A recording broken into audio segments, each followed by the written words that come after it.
Person మధుతో Bhargav news Eluru counting కేంద్రం నుంచి. ఇక ఆంధ్రప్రదేశ్ అసెంబ్లీ ఎన్నికల ఫలితాలపై అందరి ఫోకస్ నెలకొంది. ఇక ఏపీలో అధికారం చేపట్టది ఎవరో ఈ మధ్యాహ్నం కల్లా క్లారిటీ రానుంది. దీనికి సంబంధించి మరిన్ని డీటెయిల్స్ మా ప్రతినిధి హరీష్ అందిస్తారు.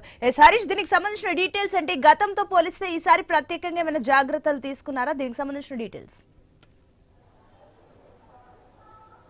సునీత, ఖచ్చితంగా ఈసారి జరిగేటువంటి ఎన్నిక చాలా ప్రతిష్టాత్మకంగా మారినటువంటి సిచ్యువేషన్ కనిపిస్తుంది. ఇటు కూటమికి, అటువైపు అధికారంలో ఉన్నటువంటి వైఎస్ఆర్ కాంగ్రెస్ పార్టీకి కూడా ఈసారి గెలుపు అనేది మాత్రం చాలా అత్యవసరంగా ఏర్పడినటువంటి సిచ్యువేషన్ కనిపిస్తుంది. అందులో భాగంగానే మరికొన్ని గంటల్లో ముఖ్యమంత్రి పీఠం దక్కేది ఎవరికైనా దానిపైన ఒక క్లారిటీ వచ్చేటువంటి అవకాశం ఉంది. మరికొన్ని గంటల్లోనే తీర్పుకు సంబంధించినటువంటి ఫలితాలు కూడా దాదాపుగా వచ్చేటువంటి అవకాశం కనిపిస్తుంది. సాయంత్రానికి పూర్తి స్థాయిలో ఫలితాలకు సంబంధించినటువంటి అంశం క్లారిటీ వచ్చేటువంటి పరిస్థితి కనిపిస్తుంది.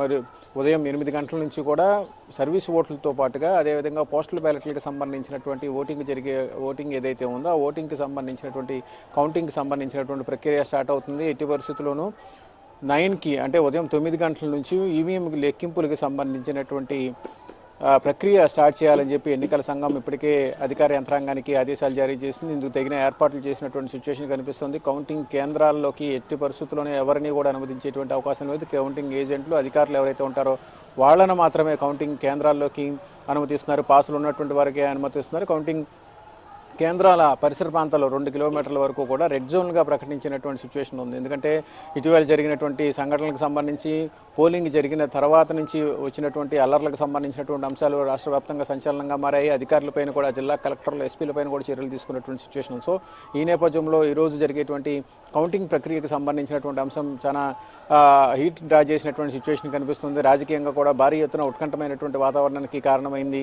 9 గంటల నుంచి ప్రారంభమయ్యేటువంటి ఈవీఎం లెక్కింపుకు సంబంధించినటువంటి ఫలితాలపైన ప్రత్యేకమైనటువంటి కాన్సన్ట్రేషన్ ఉన్నటువంటి పరిస్థితి కనిపిస్తుంది. అటు పోలింగ్కి సంబంధించి ఏదైతే పోస్టల్ బ్యాలెట్కి సంబంధించినటువంటి వివాదం ఏదైతే ఉందో ఆ వివాదం పైన వైఎస్ఆర్ కాంగ్రెస్ పార్టీ సుప్రీంకోర్టు వరకు వెళ్ళినప్పటికీ కూడా ఫలితం లేకుండా పోయింది. దీంతో ఇప్పుడు పోస్టల్ బ్యాలెట్కి సంబంధించినటువంటి అంశాలు లెక్కింపు పైన కొంతవరకు ఉత్కంఠమైనటువంటి వాతావరణం ఏర్పడింది.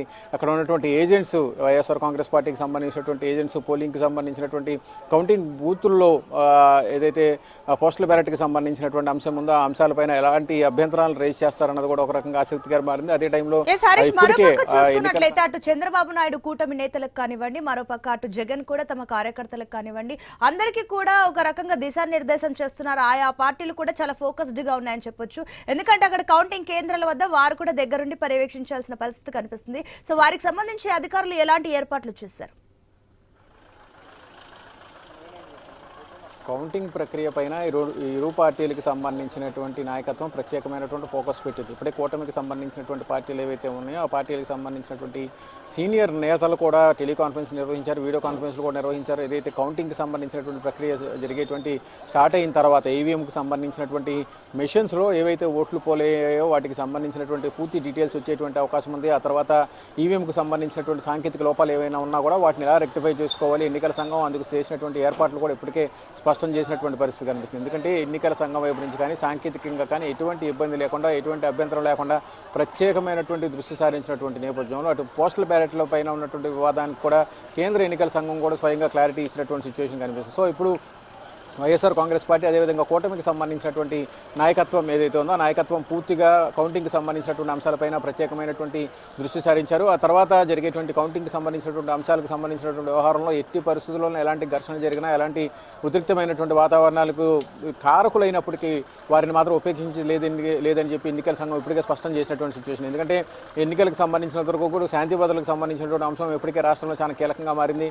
పల్నాడు, నరసరావుపేట, అదేవిధంగా అనంతపురం, చిత్తూరు జిల్లాలో నెలకొన్నటువంటి సిచ్యువేషన్స్ ఏవైతే ఉన్నాయో వాటన్నిటిపైన కూడా కొంతవరకు కూడా కేంద్ర ఎన్నికల సంఘం దృష్టి సారించాల్సి వచ్చింది. స్వయంగా డీజీపీ అదేవిధంగా ప్రభుత్వ ప్రధాన కార్యదర్శి వెళ్ళి వివరణ ఇచ్చుకోవాల్సినటువంటి సిచ్యువేషన్ ఏర్పడింది. సో ఇప్పుడు ఈ అంశానికి సంబంధించినంత వరకు కూడా జరుగుతున్నటువంటి కౌంటింగ్కి సంబంధించినటువంటి అంశాలపైన కూడా ప్రత్యేకంగా ఫోకస్ పెట్టారు. ఇందులో భాగంగానే ఈ రోజు జరిగేటువంటి ప్రక్రియ కొన్ని గంటల్లో ఒక క్లారిటీ వచ్చేటువంటి అవకాశం ఉంది.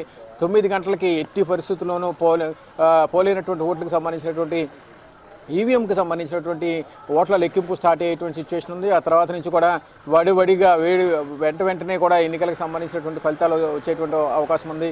మరోపక్క చూసుకున్నట్లయితే అటు పోస్టల్ బ్యాలెట్ కౌంటింగ్ కి సంబంధించి మరోపక్క ఈవీఎంలకు కంపల్ చేస్తే పోస్టల్ బ్యాలెట్ కి 2 నుంచి 3 గంటల సమయం పడుతుందంటూ కూడా ఈసీ వెల్లడించింది. మరోపక్క ఈవీఎంలు సైమల్టేనియస్ గా అవి కూడా ప్రతి అరగంటకు ఒక రిజల్ట్స్ కూడా రానున్నట్లు తెలుస్తున్నాయి. సో దీనికి సంబంధించిన డీటెయిల్స్ ఏంటి హరీష్?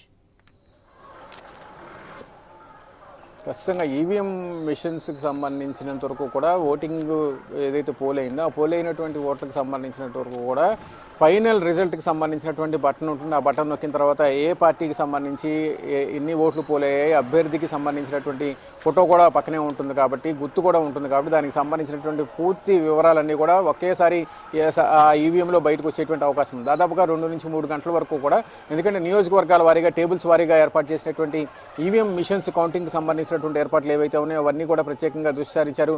ఇప్పటికే పెద్ద ఎత్తున పోలింగ్ ఏదైతే కౌంటింగ్కి సంబంధించినటువంటి కేంద్రాల దగ్గర నెలకొన్నటువంటి సిచ్యువేషన్స్ చూసుకుంటే కనుక ఒక రకంగా 144 సెక్షన్ కూడా ఏర్పాటు చేశారు. అదేవిధంగా కౌంటింగ్కి సంబంధించినటువంటి పరిసర ప్రాంతాలను కూడా పూర్తిగా రెడ్ జోన్గా కూడా ప్రకటించినటువంటి సిచ్యువేషన్ ఉంది.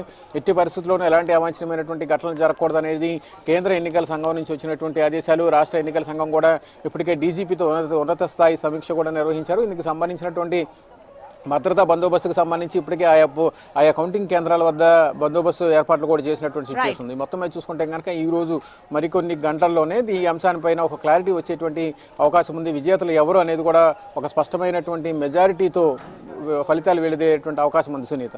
Right Harish, thank you. So మొత్తం మీద అటు ఆంధ్రప్రదేశ్ అసెంబ్లీ